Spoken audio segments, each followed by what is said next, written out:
মুসলমানের জন্ম হইলি মুসলমান হওয়া যায় না, ইসলাম ভিন্ন জিনিস। কাফেরের ঘরে জন্ম হইলি কাফের না। যেমন নবী ইব্রাহিম আলাইহিস সালাম জন্ম হয়েছে কাফেরের ঘরে, তার বাবা কাফের, নবী ইব্রাহিম মুসলমান। নবী নূহ আলাইহিস সালাম জন্ম হয়েছে, তার ছেলে কেনান, বাবে তো নবী কিন্তু ছেলে একটা কাফের, আস্তা কাফের। লূত আলাইহিস সালাম নবী, তার স্ত্রী বেঈমান, তার স্ত্রী আসিয়া আলাইহিস সালাম পাক্কা একজন মুমিন, তার স্বামী একটা পাক্কা কাফের। নবী আলাইহিস সালাম সরদার দু আলম, সমস্ত নবীদের সর্দার, দুনিয়া এবং আখিরাতের সর্দার, অথচ তার আপন চাচা সে হলো কাফের। আল্লাহু আকবার। আলী রাদিয়াল্লাহু তাআলা আনহু কত মর্যাদা সম্পন্ন, কিন্তু তার বাবা জাহান্নামী। আলী রাদিয়াল্লাহু জান্নাতি। খালিদ বিন ওয়ালিদ রাদিয়াল্লাহু তাআলা আনহু তিনি হলো সাইফুল্লাহ, আল্লাহর তরবারি, কিন্তু বাবা বেঈমান। আব্দুল্লাহ ইবনে উবাই ইবনে সুলুল যে হলো রাইসুল মুনাফিকিন, কিন্তু তার ছেলে আব্দুল্লাহ খাঁটি একজন পাক্কা মুসলমান। ঈমান দান করার মালিক কে? আমার আল্লাহ। বেলালে হাবশির মতো গোলাম জাত গোলাম, নিজেও গোলাম, বাবাও গোলাম, দাদাও গোলাম, কালো কুচ্ছিত, 1 টাকার মালিক ছিলেন না, জবান ছিল তোতলা, 1 টাকার মালিক না, গোলাম জাত গোলাম। আমার মাওলা পাক রব্বুল আলামিন ঈমান আনার কারণে এত সম্মানিত বানায়া দিছে, এত সম্মানিত ইজ্জতওয়ালা বানায়া দিছে। বেলালে হাবশি হাটে জমিনের মধ্যে, কিন্তু তার পায়ের আওয়াজ আরশের মধ্যে। জোরে বলেন সুবহানাল্লাহ। নবী আলাইহিস সালাম মেরাজের রজনীতে জুতার শব্দ পায়। জিবরিল আলাইহিস সালামকে বললেন, ভাই জিবরাইল কার আওয়াজ পাইতেছি? বলে বেলালে হাবশির আওয়াজ। বেলালে হাবশি হাটে নিছে, আওয়াজ আরশে। কি ভাবতেছেন কি? বেলালে হাবশি রাদিয়াল্লাহু তাআলা আল্লাহ পাক এত মর্যাদা দান করছে যে কিয়ামতের ময়দানে সমস্ত মানুষ উঠবে পায়ে হাঁটিয়া হাঁটিয়া, আর বেলালে হাবশি কিয়ামতের ময়দানে উঠবে উটের পিঠে চড়িয়া। বংশের নাম সম্মানিত না, টাকার নাম সম্মানিত না। বাবা বড় হইলেই ছেলে বড় হয় না, আবার বাবা ছোট হইলেই ছেলেও ছোট হয় না। এ আমার মুসলমান বাবারা, মুমিন বাবারা, আমার মাওলার কাছে সবচেয়ে দামি, ইন্না আকরামাকুম ইনদাল্লাহি আতকাকুম। যার মধ্যে তাকওয়া আছে সেই ব্যক্তি আমার মাওলার কাছে দামি। আবু যার গিফারি রাদিয়াল্লাহু তাআলা বসা আসতেছে, জিবরিল আলাইহিস সালাম নবী আলাইহিস সালামের সামনে উপস্থিত। যখনই আবু যার গিফারি আসতে আছে, জিবরিল আলাইহিস সালাম, ইয়া নবী আল্লাহ, আবু যারকে সালাম জানান, আবু যার আসতে আছে। নবী আলাইহিস সালাম বলেন, আপনারা আসমানের ফেরেশতারা আর কি জমিনের মানুষ কি চিনেন নাকি? বলে, ইয়া নবী আল্লাহ, আমি কেন, গোটা আসমানের ফেরেশতারা আবু যারকে চিনে। এ আমার যুবক বাবারা, এ আমার মুরব্বী বাবারা, এত টাকা টাকা করতে আসো, এত পয়সা পয়সা, তুমি কি দেখো না করুণায় মাওলা চোখে আঙ্গুল দিয়া দেখাইয়া দিছে দুনিয়া কিছু না, টাকা কিছু না। আমার মাওলা আঙ্গুল দেখাইয়া দেখাইয়া দিয়া গেছে। যেই বড় লোকটা বেশি রেস্ট্রিকশনের মধ্যে থাকতো তাদেরকে করোনায় ধরছে, কিন্তু রোহিঙ্গা লক্ষ লক্ষ মানুষ, কোন রেস্ট্রিকশন নাই, একটা মানুষের করোনা হয় নাই। ঢাকার যত বড় বড় বস্তি, একটা বস্তির মধ্যে করোনা ধরে নাই। ওই টার্মিনালের মধ্যে মশার মধ্যে শুয়ে আছে, ড্রেনের পাশে শুয়ে আছে, একটাও পতিতাকে মানে পথিককে, একটা পথিকের মধ্যে কোনো করোনা আসে নাই। অথচ যমুনা গ্রুপের মালিক বাবুল সাহেব, এত টাকার মালিক, কারোর সাথে দেখা করে নাই। করোনায় পাওয়ার পরে কত টাকা দিয়া বিমানে কয়েকজন লোক স্পেশাল ডাক্তার নিয়ে আসছে, কিন্তু মৃত্যুর আগে বলছে, ডাক্তার সাহেব শ্বাস করার ব্যবস্থা করে দেন, সম্পত্তি সব লিখিয়া দেব, সম্পত্তি সব নিয়ে যান, আর সহ্য করতে পারি না। বাবারে, দুনিয়া কিছু না। তুমি কি দেখো নাই, কাছে ছিল না, কপালপুরা টাকা দিয়ে কি করবে? স্ত্রী কাছে ছিল না, মেয়েও কাছে ছিল না, সন্তান কাছে ছিল না, আত্মীয়রা কেউ কাছে ছিল না। কার জন্য টাকা কামাই করো, কার জন্য পাগল হয়ে গেছে? তুমি কি দেখো না, বা করুণা ছেলে বাবাকে ভালাইয়া চলিয়া গেছে।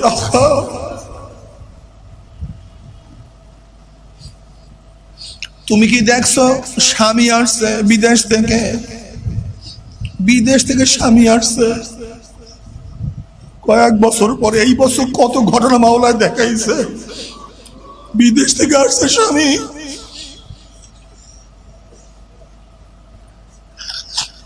স্বামী কি বলছে, আমি বাপের বাড়ি যাই, পরে আমি আসবো।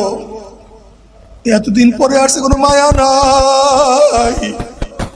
কার জন্য টাকা কামাই করতে গেছে বিদেশে? তুমি কি দেখো নাই ফেনী পেট্রোল পাম্পে কাজ করিয়া বিল্ডিং করছে, জীবনকে ধ্বংস করিয়া ছেলের জন্য, মেয়ের জন্য, স্ত্রীর জন্য বিল্ডিং করছে। কিন্তু বেচারা নিচে বসে পানি পানি করে কত চিল্লাইছে, কিন্তু দোতলার থেকে তার ছেলে, তার মেয়ে, তার স্ত্রী এক গ্লাস পানির ব্যবস্থা করে নাই। মৃত্যুর আগে পানি করছে, এক গ্লাস পানির ব্যবস্থা করে নাই। সাল্লাল্লাহু আলাইহি ওয়া আলা আলিহি ওয়া আসহাবিহি ওয়া বারাকা ওয়াসাল্লাম। শহীদ রসুল পড়ি। আল্লাহুম্মা সাল্লি আলা সাইয়্যিদিনা হাবিবিনা মাওলানা মুহাম্মদ সাল্লাল্লাহু আলাইহি ওয়া আলা আলিহি ওয়া আসহাবিহি। আল্লাহুম্মা সাল্লি আলা সাইয়্যিদিনা صلى الله عليه وعلى آله وصحبه وسلم. أعوذ بالله من الشيطان الرجيم. بسم الله الرحمن الرحيم. ادعوا إلى سبيل ربك. صدق الله العلي العظيم وصدق رسول النبي الكريم. আল্লাহ পাকের বান্দা জনাব মুহাম্মদ রাসূলুল্লাহ সাল্লাল্লাহু আলাইহি ওয়াসাল্লামের উম্মতগণ,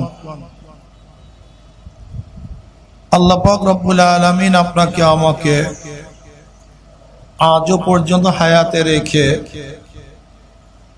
দুনিয়ার সমস্ত ঝামেলার থেকে মুক্তি দিয়ে কোরআন ও হাদিসের মজলিস, আলেম ওলামা, মুমিন মুত্তাকিন, জাকিরিন শাকিরিনদের গুরুত্বপূর্ণ এক দামি মজলিসে আসার, বসার, বলা, শোনার তৌফিক আল্লাহ পাক দান করছেন। শুকরিয়া দান সবাই বলে আলহামদুলিল্লাহ।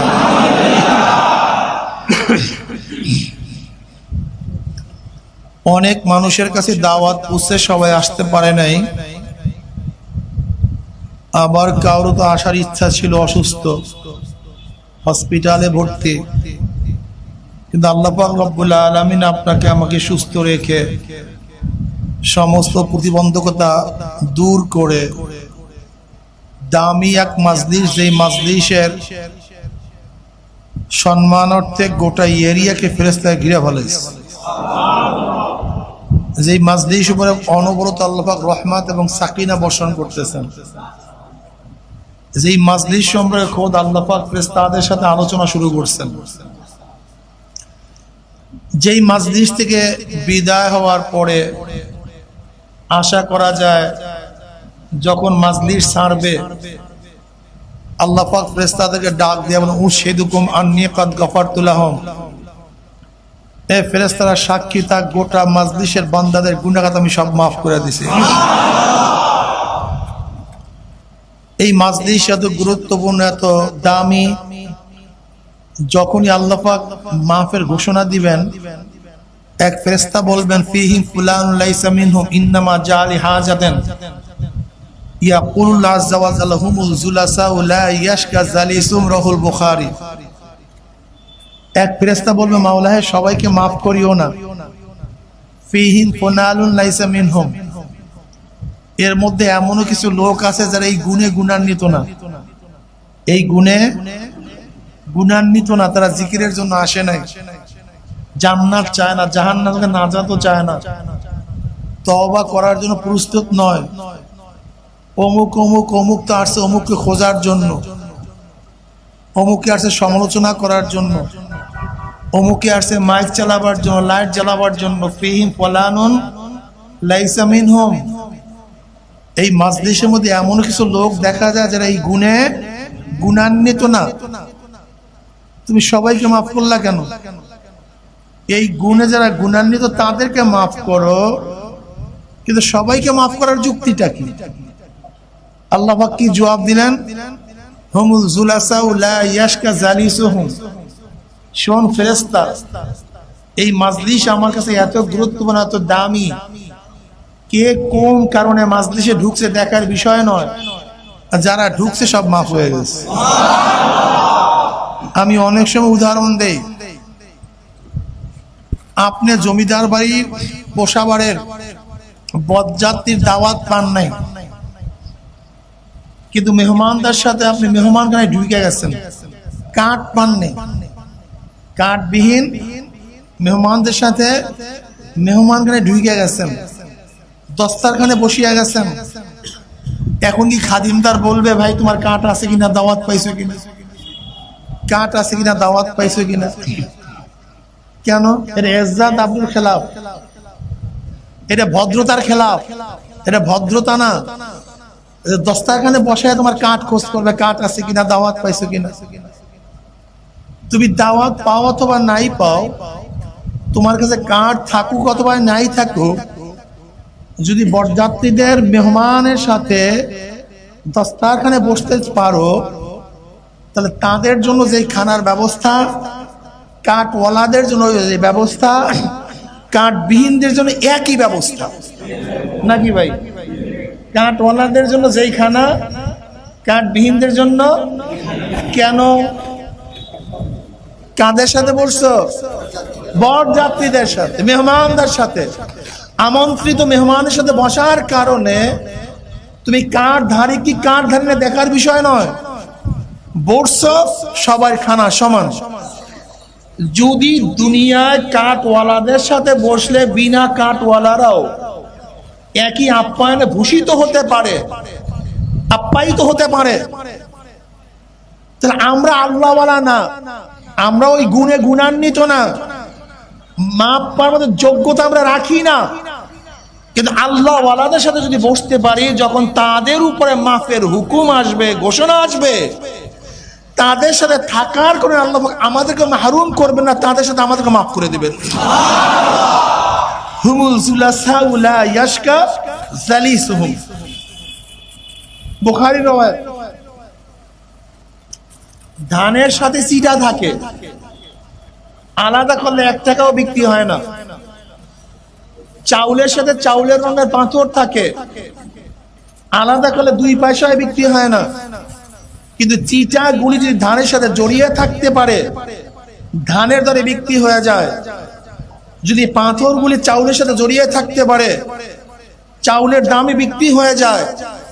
ঠিক আমরা দামি না, আমরা চিটা, পাথরের রঙের পাথর, কিন্তু আল্লাহ ওয়ালাদের সাথে যদি জড়িয়ে থাকতে পারি, আল্লাহ পাক যদি তাদেরকে কবুল করে নেন, আমাদেরকে মাহরুম করবেন না, আমাদেরকে কবুল করে নেবেন। এক পিঁপড়া, সে নিয়াত করছে কাবা শরীফে যাবে, কিন্তু পিঁপড়ার ক্ষমতা নাই। কিন্তু যে কাবা শরীফে যায় তার সাথে জড়িয়ে থাকে, ব্যবস্থা করছে, আল্লাহ দোয়া কবুল করছে। কবুতরের পাও ধরছে, কবুতরের শরীরের মধ্যে ঢুকিয়ে গেছে, বাস কবুতর উড়াল দিয়ে কাবায় গেছে, পিঁপড়াও সেখানে চলে গেছে। তাই যে কাবায় যায় তার সাথী হইলে সেও কাবায় যেতে পারে, কি কথা ঠিক না? যে জান্নাত থেকে রওনা করছে তার সাথী হইলে সাথীও জান্নাতে যেতে পারে। ইয়া আইয়ুহাল্লাযীনা আমানুত্তাকুল্লাহ ওয়া কুনু মা'আস সাদিকিন।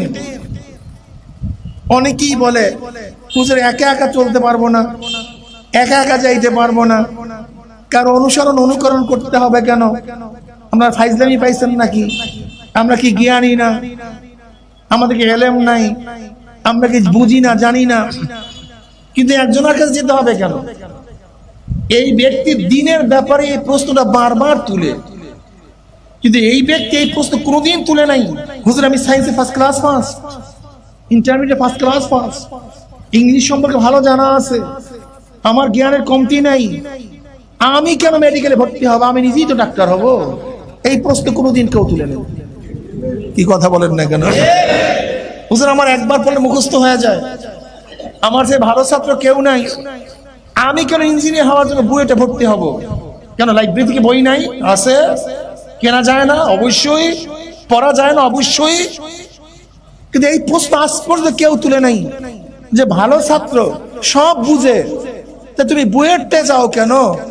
তুমি বুয়েটে না গিয়া লাইব্রেরি থেকে বইগুলি পড়ে ইঞ্জিনিয়ার হয়ে যাও, ডাক্তার হয়ে যাও, প্রফেসর হয়ে যাও, বাংলা শিক্ষিত হয়ে যাও, বিজ্ঞানী হয়ে যাও। এই প্রশ্ন কেউ আজ পর্যন্ত তুলে নেই। সবাই বলছে না, ইঞ্জিনিয়ার হতে গেলে একজন ইঞ্জিনিয়ারের সাথে থাকতে হবে, ডাক্তার হতে গেলে একজন ডাক্তারের সহবাদে যেতে হবে, অঙ্কবিদ্যা শিখতে গেলে একজন অঙ্কবিদ্যারকে যেতে হবে, বাংলা শিখতে গেলে একজন বাংলা ভালো পারদর্শীর সাথে সংস্পর্শ থাকতে হবে। এই ব্যাপারে সবাই একমত। যখনই বলবো ভাই দিন শিখতে গেলে একজন দিনদারের সাথে চলতে হবে, না না ভাই এটা হবে না,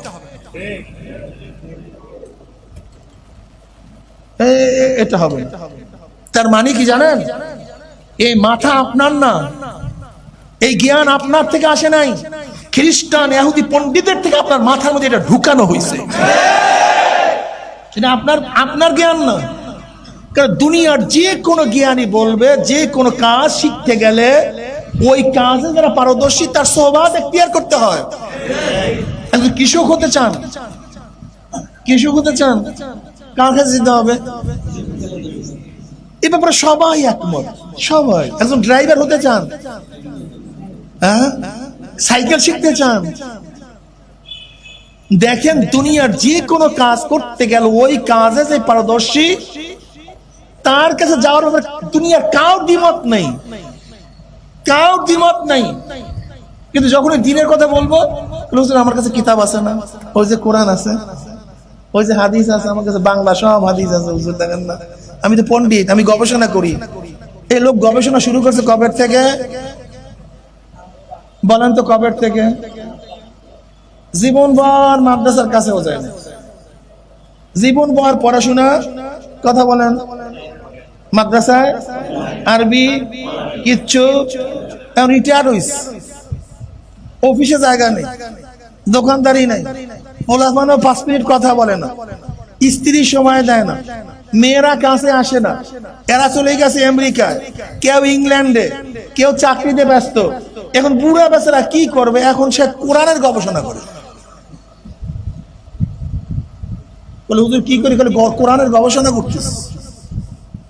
এই কোরআনের গবেষণা মানে দুই একটা উল্টা পাল্টা ফতোয়া পাইয়াই হুজুর কি করতেছে না তো ঠিক না, এই যে দেখেন কোরআনের মধ্যে আছে, ব্যাস বিশাল পণ্ডিত হয়ে গেছে। এখন কোরআনের গবেষক। যে ব্যক্তিরা কোরআনের গবেষণা করতে করতে সেই যখন বিছানায় প্রসাব করে সেই সময় মাদ্রাসায় ঢুকছে, 5 বছর বয়সে, 4 বছর বয়সে মাদ্রাসায় ঢুকছে, এখন বয়স 70, ওই একই গবেষণায় লিপ্ত। সে কোরআন হাদিস কিছু বুঝে নাই, আর উনি বুড়া বয়সে উনিও প্রসাব করতেছে বিছানায়। সেই সময় গবেষণা শুরু করি, এখন বিশাল শিক্ষিত হয়ে গেছে।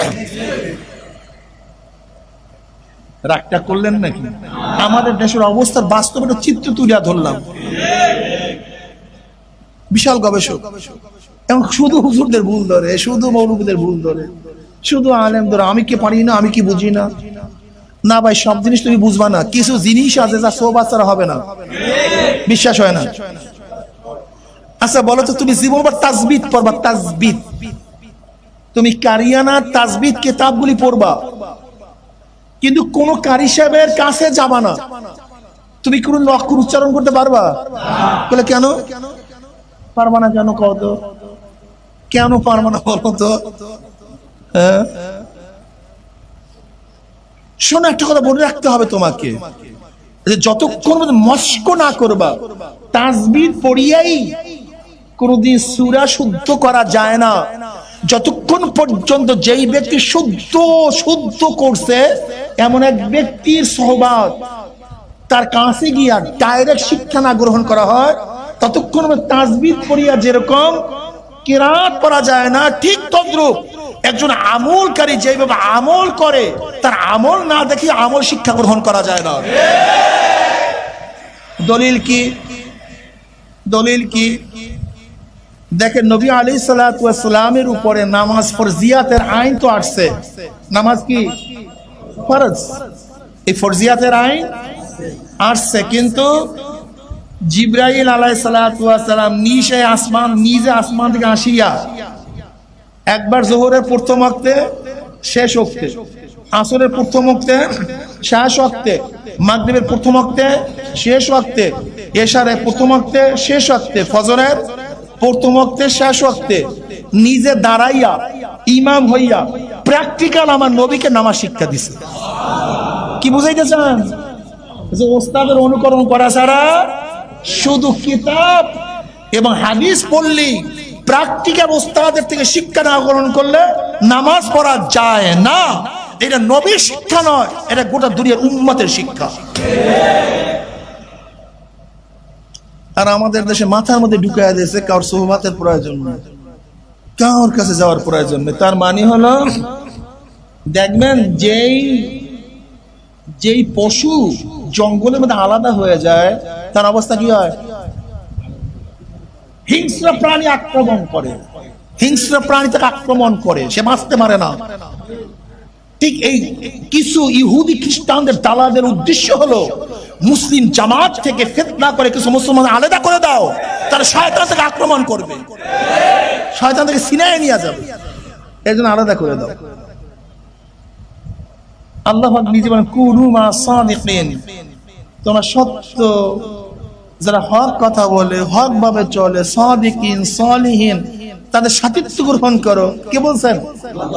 ওয়াত্তাবে সাবিলা, ওয়াত্তাবে সাবিলা মান আনাবা ইলাইয়া, ওয়াত্তাবে অনুসরণ করো, ইত্তেবা করো, অনুকরণ করো। কোরআন ও হাদিসের কথা বলছে নাকি? ওয়াত্তাবে সাবিলা মান আনাবা, মান ওই ব্যক্তির, মান আনাবা ইলাইয়া, যারা আমার দিকে ধাবিত হয়েছে, রুজু হয়েছে, আমার পথ ধরছে, ওই ব্যক্তির অনুকরণ করো। কোরআন ও হাদিসের অনুসরণ করতে কোন জায়গায় বলছে আমাকে বলো তো, যে কোরআন ও হাদিসের অনুসরণ করো? কোথায় আছে? আমরা 5 ওয়াক্ত নামাজে দোয়া করি, ইহদিনাস সিরাতাল মুস্তাকিম, সিরাতাল কোরআন ওয়াল হাদিস, ঠিক আছে না? সিরাতাল্লাযীনা, আরে আল্লাহ কি শিক্ষা দেন, আমরা কি শিক্ষা নেই রে ভাই? মাওলা হে অমুকের পথ দেখায়া দাও, তাদের পথ দেখায়া দাও। সিরাতাল্লাযীনা, প্রথম বল ইহদিনাস সিরাতাল মুস্তাকিম, আল্লাহ আমাকে সঠিক সরল জান্নাতের পথ দেখায়া দাও। ভুল হতে পারে, প্রথম দোয়ার মধ্যে নির্বাচন করতে ভুল করতে পারি, জান্নাতের পথ সম্পর্কে ভুল করতে পারি, আমার পথ ভুল হইতে পারে, আমার দর্শন ভুল হইতে পারে, আমার গবেষণার মধ্যে ত্রুটি থাকতে পারে, ত্রুটি। কিন্তু না না মাওলা, আমার গবেষণা অনুযায়ী আমি জান্নাত চাই না, জান্নাতের পথ দেখতে চাই না। সিরাতাল্লাযীনা, এটা সিরাতাল্লাযীনা আনআমতা আলাইহিম, সিরাতাল মুস্তাকিমের ব্যাখ্যা দিতে আছে। সিরাতাল্লাযীনা আনআমতা আলাইহিম, ওই পথ, যেই পথে চলার পথে যাদের উপরে নিয়ামত বর্ষণ করছো, খুশি হয়ে গেছো, রাজি হয়ে গেছো, জান্নাতের ওয়াদা করছো, জাহান্নাম থেকে নাজাতের ব্যবস্থা করছো, তাদের পথ দেখায়া দাও। সিরাতাল্লাযীনা আনআমতা আলাইহিম, দেখায়ও না, হ্যাঁ দেখায়ও না গায়রিল মাগদুবি আলাইহিম ওয়ালাদ-দাল্লিন। মাগদুব, ইবনে কাসির সহ অনেক মুফাসসিরিন কিরাম বলেন মাগদুব বলতে ইয়াহুদি, আর দল বলতে নাসারা। মাগদুব এবং দলের মধ্যে পার্থক্য হলো এই, মাগদুব যারা জানে অস্বীকার করে, এদেরকে মাগদুব বলা হয়। দল যারা সত্যান্বেষী না, এরা হলো দল। তাই ইহুদিরা জানতো, জানার পরে মানতো না, এজন্য ওরা মাগদুব। আর খ্রিস্টানরা সত্যান্বেষী না, তারা সত্য সন্ধানই করতো না, গাধা বলে জাহেল মূর্খ, সত্যান্বেষী ছিল না, এর জন্য দল, ওরা গোমরা। তা দেখাইও না ইহুদিদের পথ, দেখাইও না খ্রিস্টানদের পথ। এখানেও মানুষের কথা বলা হয়েছে, ইহুদি এবং খ্রিস্টান যারা গোমরাহ হয়ে গেছে, গজবে পড়ছে, তাদের পথ দেখাও না, দেখাও তাদের পথ যাদের উপর তুমি নিয়ামত বর্ষণ করছো। আল্লাহ কয় নিয়ামত বর্ষণ করাদের পথ দেখার জন্য দোয়া কর, আর তুমি বলছো না না খবরদার খবরদার খবরদার। এখন আল্লাহর কথা মানবো না তোমার কথা মানবো? সোহবাত কি জিনিস দেখেন, তোমাকে মনে রাখতে হবে বাবারে দুনিয়া কিছু না। এজন্য ওমর বিন আব্দুল আজিজ সাহেব রাহমাতুল্লাহ আলাইহি বলেন, এ গোটা দুনিয়ার মানুষ তুমি যাকে যত মুহাব্বত করো না কেন, সে মৃত্যুর 3 দিন পরে তার চেহারা তুমি তাকাইতে পারবা না। তুমি তার কাছে রুমাল চাপা ছাড়া যেতে পারবা না। মৃত্যুর 3 দিন পরে দেখবা শরীর ফুলিয়া গেছে, ফাটিয়া গেছে, পচিয়া পচিয়া পুষ পড়া শুরু হইয়া গেছে। কি যে দুর্গন্ধ, কি যে বিভৎস চেহারা। हकीकत से तो दुनिया बेखबर है, हकीकत से तो दुनिया बेखबर है, दुनिया की नुमाइश पर नजर है, दुनिया की सुना दुनिया की सुना। ये तो दुनियार কিছুটা চিত্র, সামান্য চিত্র তুলিয়া ধরলাম। এ তো দুনিয়ার অবস্থা। আর আল্লাহ না করুক মাওলাকে রাজি খুশি না করিলে মাওলার কবরে যাও, তার কবরটা কবর থাকবে না। নবী আলাইহিস সালাতু ওয়াস সালাম ফরমান, কোন নাফরমানের কবরের 2 পাশের মাটি এত জোরে চাপ মারবে, চাপের জোরে এক পাজরের হাড্ডি আর এক পাজরে লাগাইয়া ফেলাইবে, আল্লাহ তুমি মাফ করিয়া দাও। এই হাদিস রওয়ায়াত করার সময় নবী আলাইহিস সালাতু ওয়াস সালাম 2 হাতের আঙ্গুলকে একত্রিত করলেন, এক আঙ্গুলের মধ্যে আর এক আঙ্গুলে ঢুকে বললেন, এক পাজরের হাড্ডি আর এক পাজরে লাগাইয়া ফেলাইবে। নবী আলাইহিস সালাতু ওয়াস সালাম ফরমান, কোন নাফরমানের কবর হুফরাতুম মিন হুফরাইন নার, একটা জাহান্নামের কুয়া হইয়া যাবে। আল্লাহ তুই আমাদের সবাইকে মাফ করিয়া দাও। এ তো কবরের ঘটনা। কিয়ামতের ময়দানের অবস্থা কি হবে? ইয়াউমা ইয়াফিরুল মারউ মিন আখিহি ওয়া উম্মিহি ওয়া আবিহি ওয়া সাহিবাতিহি ওয়া বানিহি, যেই দিন আপন ভাই ভাইয়ের সাথে পরিচয় দিবে না, মা ছেলের পরিচয় দিবে না, ছেলেও মায়ের পরিচয় দিবে না, বাবা ছেলেকে সাহায্য করবে না, ছেলেও বাবাকে সাহায্য করবে না, বন্ধু বান্ধব লাপাত্তা হইয়া যাবে, নেতারা সব হারাইয়া যাবে। এমনকি ওয়াকুল ইব্রাহিম খলিলুল্লাহ নাফসি নাফসি, মুসা কালিমুল্লাহ নাফসি নাফসি, ঈসা রুহুল্লাহ নাফসি নাফসি। সমস্ত নবীরা বলবে, মাওলা আমাকে বাঁচাও, আমাকে বাঁচাও, আমাকে বাঁচাও। ওইদিকে জাহান্নাম গুরিম গুরিম আওয়াজ করবে, এক একটা জাহান্নামের আওয়াজে কিয়ামতের ময়দান থরথর করে কাঁপতে থাকবে। এই অবস্থায় জনাবে মুহাম্মদুর রাসূলুল্লাহ সাল্লাল্লাহু আলাইহি ওয়াসাল্লাম সেজদায় পড়ে বলবে, মাওলা তোমার ইজ্জত ও জালালের কসম খেয়ে বলতে আছি, আজকে ওই জাহান্নাম তোমার একটা উম্মত কেউ খেয়ে ফেলায়, আমি কিন্তু তোমার হাবিব জান্নাতের মধ্যে ঢুকবো না। আল্লাহ নবী আলাইহিস সালাতু ওয়াস সালামের দোয়া কবুল করিয়া আল্লাহ পাক বলবে, যাও জিবরাইল আমার হাবিবের কাছে এই পানিটুকু নিয়ে দিয়ে আসো।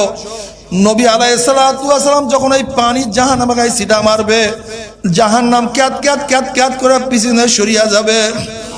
নবী আলাইহিস সালাতু ওয়াস সালাম বলবেন, মাওলা রে, যেই জাহান্নামকে লক্ষ লক্ষ ফেরেশতারা ধরিয়া রাখতে পারে না, এ আবার কোন কুদরতে পানি, কোন আশ্চর্য পানি, যেই পানি মারার সাথে সাথে জাহান্নাম পিছু দিয়ে সরিয়া গেল। আল্লাহ পাক ডাক দেবেন, হাবিব গো, এই পানি কোন আশ্চর্য পানি না, কোন কুদরতি পানি না, এই পানি হলো তোমার গুনাহগার উম্মতের চোখের পানি। আল্লাহ আল্লাহ তুমি মাফ করিয়া দাও। এজন্য নবী আলাইহিস সালাতু ওয়াস সালাম ফরমান, মান বাকা মিন খাশিয়াতিল্লাহি হারামাল্লাহু তিলকাল আইন আলান নার, যে আল্লাহ পাকের বান্দা বান্দি মাওলার ভয়ে, জাহান্নামের ভয়ে এক ফোঁটা চোখের পানি বের করতে পারবে, আমার মাওলা পাক রব্বুল আলামিন তারপরে জাহান্নামের গুনাহ হারাম করিয়া দিবে। তবে মুমিন মুসলমান বলতে সবাইরই মনে চায় গুনার থেকে ফিরিয়া নেক আমল করিয়া মাওলার জান্নাতে, কিন্তু সবাইরই যাইতে মনে চায়। গুনাহগার ওই গুনাহ নিয়ে মাওলার জাহান্নামে কাউরি কিন্তু যাইতে মনে চায় না। কিন্তু কেনই বা আমরা নেক আমল করতে পারি না, কেনই বা গুনার কাম ছাড়তে পারি না? এর মূল কারণ হলো আপনার এবং আমার পিছনে নফস এবং শয়তান লাগিয়া রয়েছে। এই নফস এবং শয়তানকে ফেরার জন্য যে কোনো একজন হক্কানি আল্লাহর ওলির হাতে হাত দিতে হবে রে বাবা। খবরদার, বর্তমান জমানায় পীর মুরিদের ভেজাল, ব্যবসা